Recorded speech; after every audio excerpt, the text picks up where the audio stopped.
Sports Daily. Anyways, sorry, YouTube gave me a notification.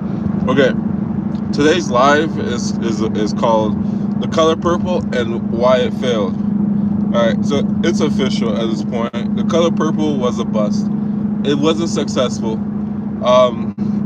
It took $100 million to make it, and first day it came out making like 18 million, being one of the top grossing, Christmas Day. They find every little thing they could do to push out some sort of success narrative, right? They don't just say, oh yeah, this, whatever. So they were advertising that it was so great because on Christmas Day it sold so much.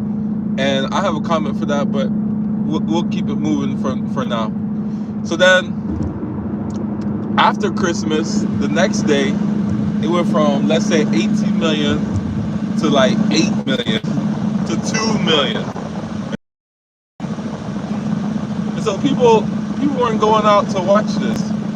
So it started off here, fell, and never stopped falling. And those theater seats are empty.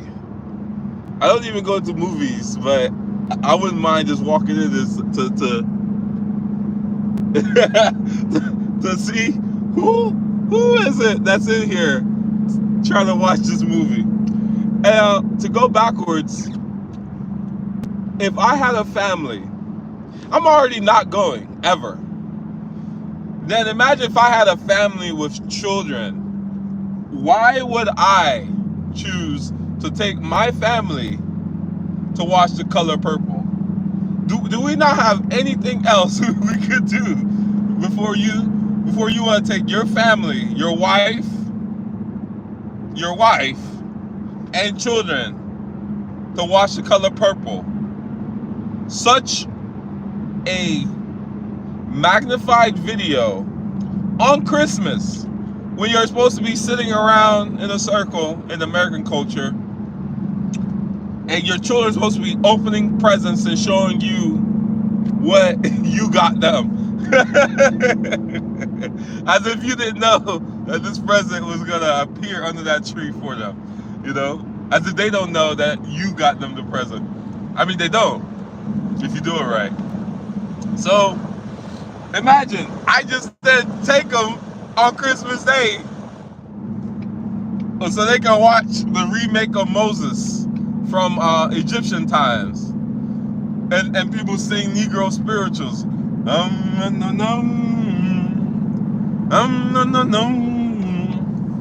We shall overcome on Christmas. Yo, that's crazy. That's wild. In 2024, like, we just got out of COVID. What makes you think that people are ready to go do that? And apart from COVID, the main thing for black people during that time, apart from the being basically being given handouts and then not evicted, and then being evicted, suffering more economic loss through evictions, homelessness, job loss, and the list just keeps going. Then we have Black Lives Matter, which at the end of the day, they generated what, $90 million, and we're buying mansions left and right for their friends. You get a mansion, and you get a mansion because black men have been destroyed and stepped on. So you get a mansion. Meanwhile, you go on their website, you can't find one single photo of a black man. This is in 2019. You can't find one single photo of a black man. You see black women. You even see a white man. You see black women. You see LGBTQ. But you don't see any photos of black men. This is when I looked at that website, scanned through it, went through the whole website, that whole year. Didn't see a picture of one black man. Black Lives Matter. And even if, let's say, they didn't build it on the black man's back, which they did, it's George Ford that even made it relevant. Anyways, so why, that was just 2.5 years ago. So what makes people think that now that people are starting to get back on their feet and recover financially, that they want to go watch a movie that will portray your family unit or put your family unit in a bad situation, put a bad taste in everybody's mouth, you know, on Christmas Day? You know? Like, you watch that movie, you're coming home and you're having an argument with your man. So why would I take my wife there? So that she can remember that I left the toilet seat open. And now she's gonna be mad. See, this is what I saw in The Color Purple. What's next? You're gonna beat me for speaking? for letting you know that I fell in the toilet, you're gonna beat me? Ah! You know? It's crazy. I'm like joking about it, but this is real stuff. I meet black women on a daily basis talking about in every other home they're getting abused and beat up on, which is wild. Yes, Saturday evening, I met an Ethiopian woman, a woman from the East, and she's talking. And you know, I'm just being nice and sweet. I'm being, we Nigerian, we take care of our woman. She's like, yeah, right. And I'm just looking at her now, like with my spiritual eye, like, you're not an Ethiopian woman. You're a modern Western American woman. She did her job. I needed to transfer my primary care, and I noticed there's one like right in front of my house, like, so it doesn't make sense for me to go there instead of 20 minutes across the street. I'm across town, right?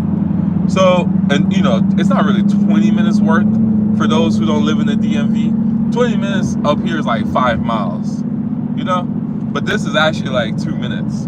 I leave my house, boom, I'm here. So anyways, sir, please don't merge into my, sir, you got a nice Tesla, set that thing to auto drive if you don't know how to drive. Anyways, so she did her job. She's very nice, but in the small conversation we had, she was very, and from that I was just like, yeah, I know you single. I didn't say that obviously, but I could tell, yeah, you single, you don't got nobody. And she's talking about how her buddies and how, yeah, the Nigerians are smart and they're doctors and stuff. And I'm looking at her like, they're doctors and you're a receptionist. Talking about how our men are abusive. Okay. So why would I take my woman to see The Color Purple when that's so very acceptable, where a woman outside of my culture it doesn't mean woman outside, it just, a woman can literally just be like, yeah, you're abusive. It's like, where is this coming from? And it's from stuff like that.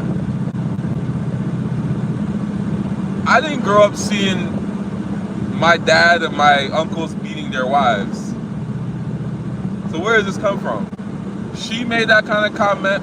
An Igbo girl my age that my parents wanted me to try to talk to and marry made that same comment. I was like, so you really think in every other household people just getting beat up on? Meanwhile, she's sitting there at Starbucks antagonizing me, raising her voice, trying to dominate me in the conversation. And I'm just keeping my voice very like,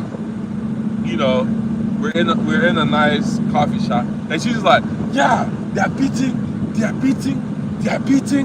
And I'm like, what is going on here? So you're really trying to antagonize me. Now when I beat you, then you're gonna say, oh, you see, they're beating, And I asked her calmly, I said, if you saw a lion, would you go grab his tail? And that's actually an adage. Oh man, I hate the way the roads are here. Shoot. It's got me now going to Silver Spring. That's weird. I hate the way the roads are. Whatever. So yeah, I just missed my way. but it's fine. Wait, why is it making us? Oh, I guess it's auto routed somewhere else, so I should be fine. Oh yeah, it's just gonna make me like a U-turn up front. But anyways, anyways, moving on. That's one example. She's trying to antagonize me, and the whole grabbing the lion by the tail is an evil adage, which says you don't grab well, it also includes a dog. You don't want to grab a dog by its tail. It doesn't matter if it's friendly or not. Don't grab a dog by its tail. Really, don't grab any animal by its tail. I know which is taboo in the European culture because they're over here kissing on their dogs, but in any other place in the world, yeah, you don't have to grab a dog by its tail. But this adage really, don't grab a lion by its tail, regardless if it's dead or alive. Don't do it. You know. So I'm actually throwing her a proverb, an inu. You know. So what I'm saying to her is really compounding. It holds a lot more weight than just a simple question. There's a story, there's a background to it, you know? And then another example, I mean, the examples just keep going. Examples keep going. Me and my fellow black men, speaking of Black Lives Matter, we're tired. We're tired, you know? We tired.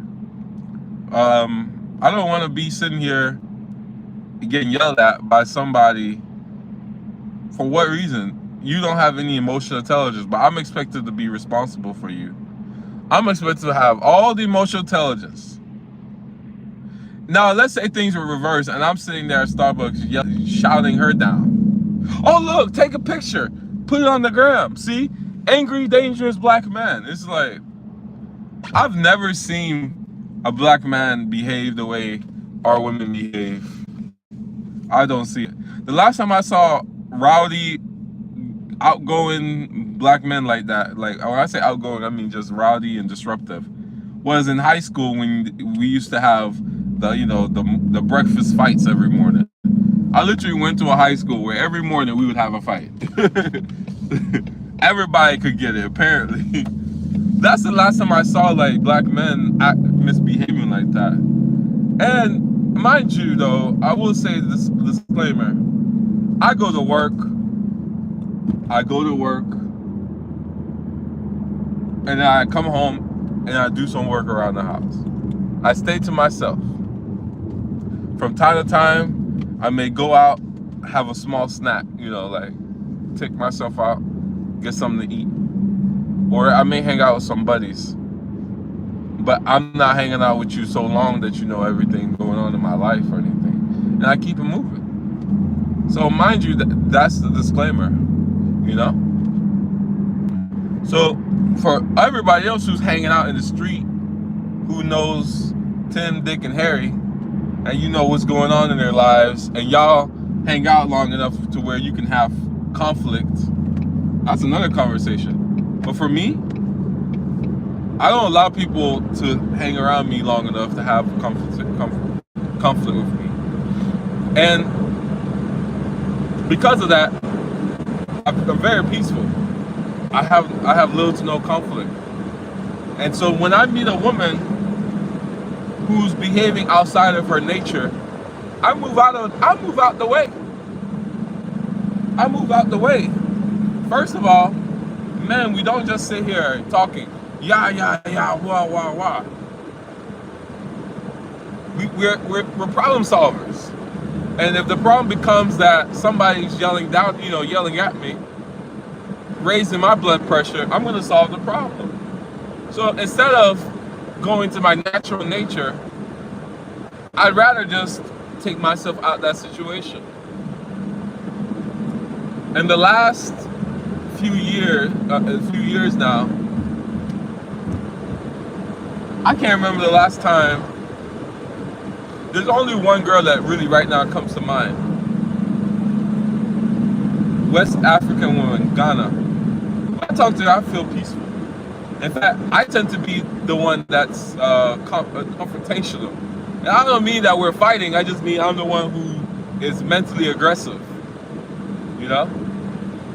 Whereas her replies are always peaceful soft, feminine. This is a woman that is Ghanaian. I think she's from Ashanti. And we went to college together. You know? Peaceful, soft. She'll ask me questions like, or I don't even know how to say it, but whatever she does, I often sit back and go, you're right. You're right. And let me just relax. You're right. So imagine if that was my woman and we had children. Why would I take them to go see The Color Purple? So thank God that that whole fiasco ended. And a lot of people say that it's because of Taraji P. She went on an entire, whole campaign saying how they were not getting paid, they didn't have trailers, there was no food. The little shelter they did have, there were rats running through the facility. They had to share microphones.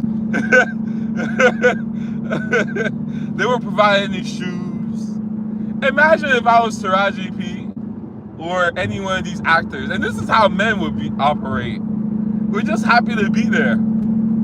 You're already cutting me a check for 100,000, 200,000. Okay, so I guess the guy behind me is a NASCAR racer. You're a NASCAR racer, right? No problem. Don't hit me. I don't want to be a part of the insurance snow policy right now. Because it snowed a lot in my area. So anybody have a car accident now, it's really hard to fight and petition for because it snowed. So they're going to assume everybody's being reckless. And this guy wants to be a NASCAR racer. So anyways, moving on. Yeah. So back to our conversation, right? They think Taraji P is the reason why. Look at you. NASCAR, just stay behind me. Sorry, you can't beat this traffic. This is the fast lane. You cannot beat the fast lane. Unless somebody's grandma, and it's not even a grandma, the grandmas are NASCAR racers out here. Unless somebody in a Prius or one of those nice Teslas is doing 40 in the fast lane. You can't beat it. I think he gave up. Anyways, back to what we're talking about. Yeah, so people think that Taraji P is the reason why it ended, or there wasn't good, turnout. Okay, yes, you can argue that. And her beef with Oprah, you can argue that. Honestly, I think she's a spoiled brat. I've watched a couple of her clips, her interviews. Like her comment on The Color Purple was that, oh, it's about women endearment and empowerment, black women empowerment. And don't worry, black men, we're not coming at you. Lady, did you not go to school? Yes, you are. That whole movie paints black men as demons. So yes, you are coming at us. It's amazing how somebody can say it's about a black woman endearment and perseverance. And then you say one thing, and don't worry, black men, we're not coming at you. And that's supposed to just wipe away all of the raping, pillaging, beating, emotional abuse, the discarding of black women in that movie by black men. And like I said in my last video, The Color Purple is really a movie, a black movie where there's blackface. It's a white movie where, how do I want to say this? That movie is really a white movie with white people acting with blackface. Like Jordan Peele, Get Out, where you pull up to a party or whatever and you see black people, but they're not black people, they're behaving as white folk. That's Jordan Peele telling us that a lot of our movies are just like that, where it's white concepts being played out by black people. When's the last time you saw a black movie outside of Wakanda Forever where black women were not wearing flat iron butterfly wings on their forehead, butterfly wings on their eyelashes, caricaturing, is that the right word? Acting and dressing as an image of a woman. But that image And that cosplay or behavior of a woman, it's not the black woman. It's not the woman I was raised with. As a child, the black women, the black aunties, were strong, rough, mean. Buka, come on, away from that. Take your hand off of that thing. But when their husbands pulled up, they not talk that way to their husbands. They not talk that way to my father. They'll say, also, you know, also.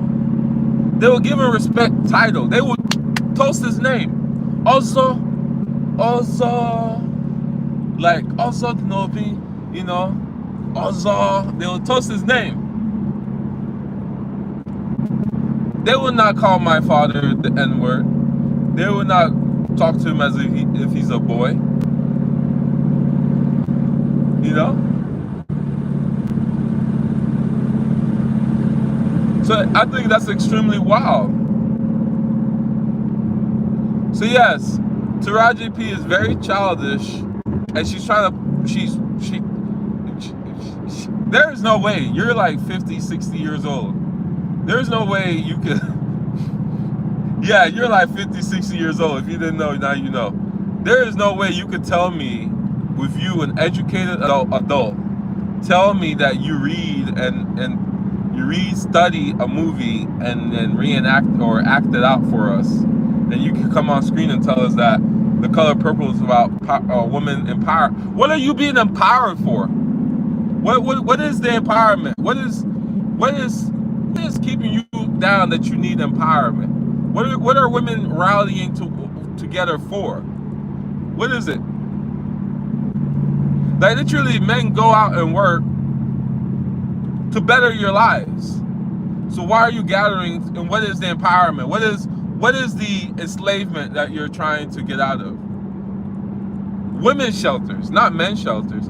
Women's shelters, welfare, food stamps, WIC. W stands for women, not Mick. Microphone.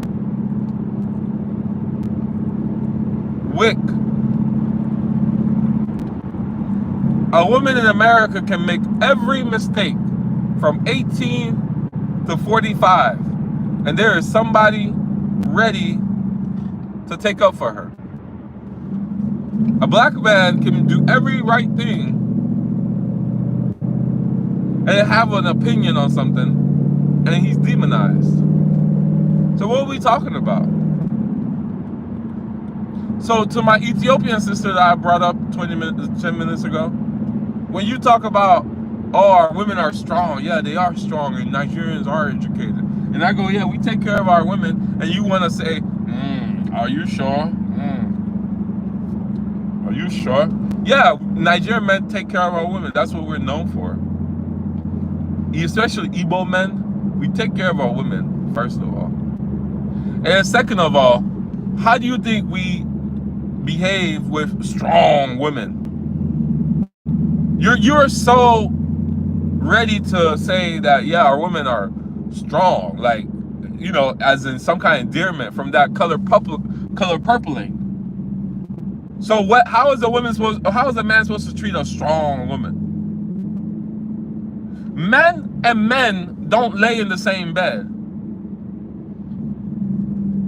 We don't lay in the same bed. We'll go out, we'll work together, we'll drink together, we'll party together, we'll go chasing women together. So if a woman wants to be strong and mean, we'll work together, we'll go partying together. I don't know if we'll go drinking together. We'll do all these things together, and we'll go chase feminine women together. Because that's what The Color Purple is doing to people. It's teaching you that men are terrible. You should work hard so that you can be independent of them, so that you don't need them, but you want them. And when you realize that men have a certain nature, the one that you've been trained for a decade to hate. Then you go into lesbianism and LGBTQ, all that stuff. So it's very unfortunate. And our women's, the most educated women, can't seem to open their eyes and understand this concept. It's more unfortunate when we all come from the same household. So our parents push for our men to go to school and spend the same money and resources for our women to go to school, just so they could come back from university, hate, and be divisive of the family. The same strong black man that fought for you to go to college, the same one you come home and call a devil. Where did they do that at? So I'm very happy The Color Purple was a failure. And on top of that, it's not just Taraji P and her comments. Yes, it's very inappropriate for you to be talking about not being paid enough, not getting your own trailer, acting trailer, having to share. She said that there was like 8 of them room hacking a trailer for the role. I mean, you guys are making a movie about basically post-slavery, living in a shack, being beat up and abused by a man. So, if anything, Oprah just wanted you guys to be to really absorb and dwell in that moment experience, so that when you come on screen, it's real.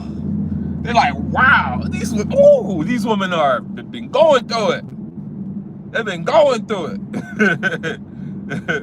You women have been going through it. Woo!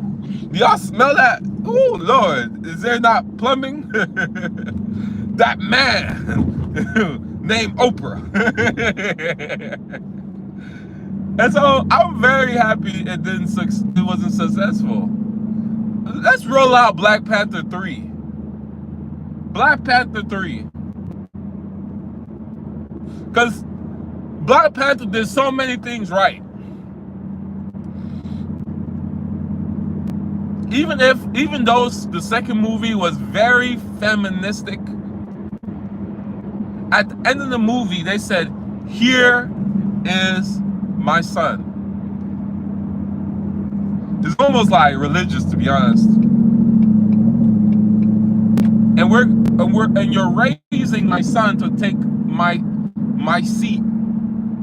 The main thing Black Panther didn't do, the real error of Black Panther in Black Panther 2, was that they allowed a woman to become the Black Panther. That's a real error. That's really the only atrocity. A woman could never sit in a man's seat. I don't care what y'all want to say.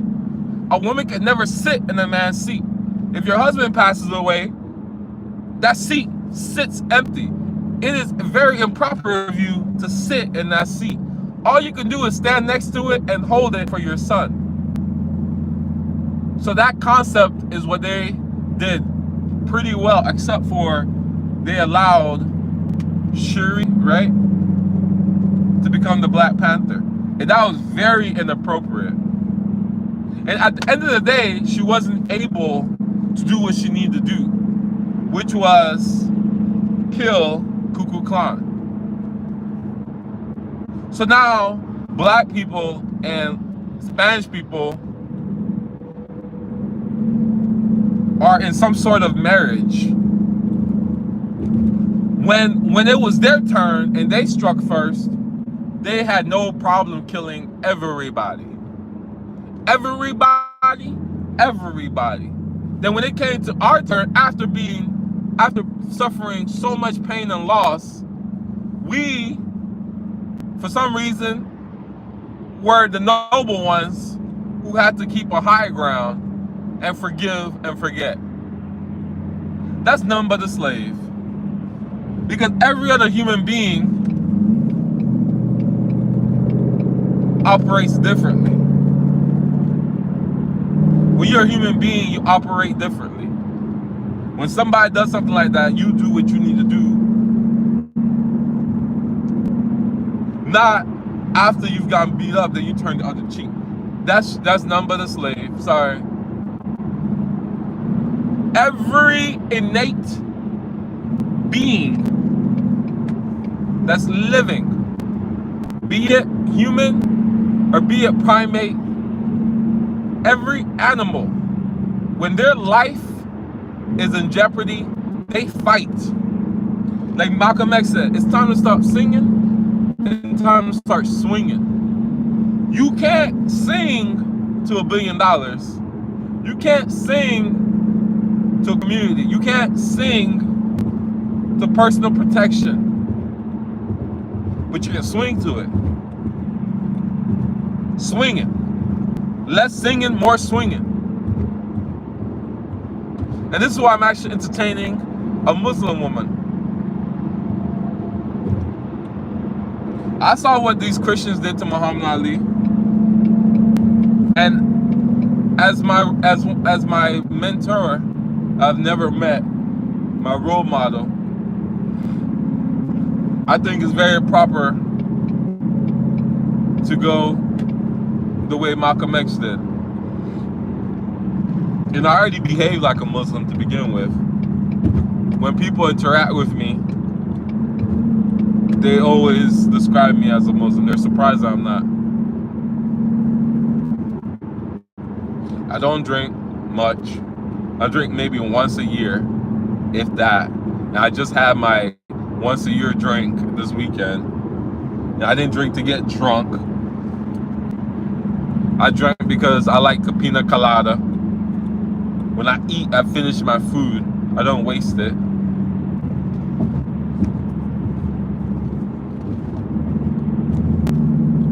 However, I'm not a gluttonous, so I want to eat to a point where I'm comfortable. I don't have to eat for the rest of my life, to eat for the whole community. I eat and I breathe and drink water. Because I'm not eating just to be eaten. You know?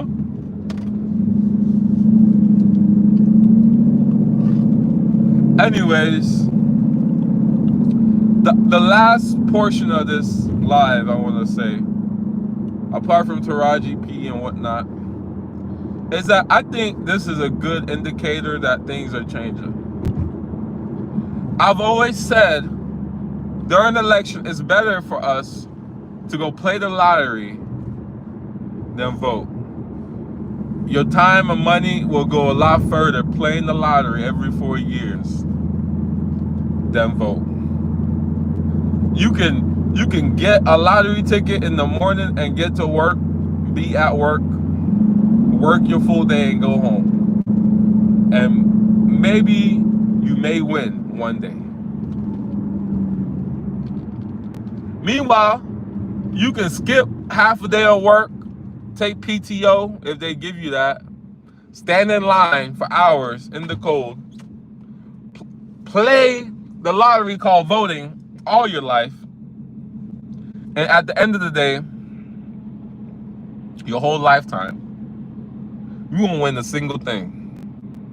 And that's what I've seen. I can't think of one president that's helped us the way we needed and with priority, except for Donald Trump.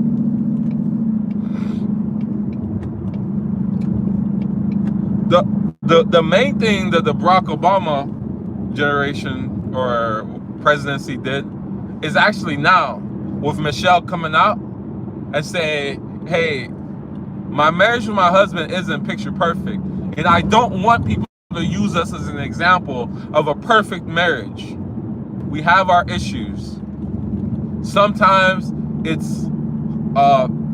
she said it's never 50-50. Sometimes it's 80-20.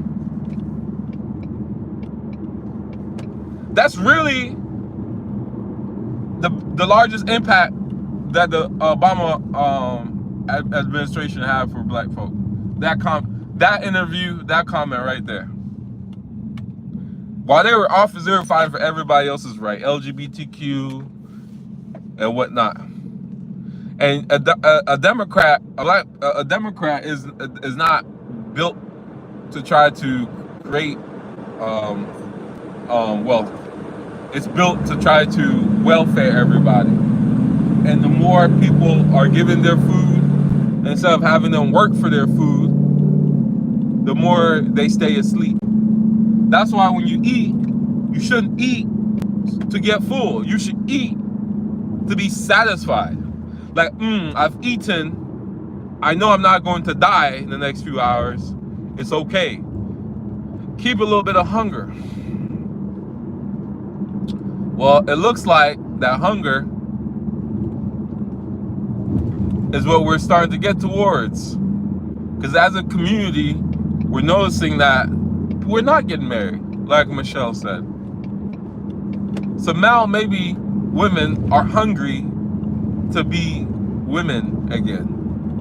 And so by The Color Purple Part 2 failing the way it did, may be a good indicator that our women may be waking up. And it's very sad to see a woman get to 30, haven't taken men as unserious, is that the right word? Haven't taken men not seriously, haven't not taken men seriously, haven't taken their career so seriously. A job. Unless you have a craft, like you're a plumber, electrician, metal worker, you don't have a career. It's just a job. I don't care if you're the vice president of Google. It's just a job. And if you take that individual and put them out in Nigeria or the Philippines, they will not have that same job. You're out there doing what the civil rights movement was fighting for you not to do. And then you turn around and call yourself Christian. When God tells you running after material possessions and whatnot, it's not good. And God explicitly tells you to be fruitful. So you're doing everything except for actually following what you're reading.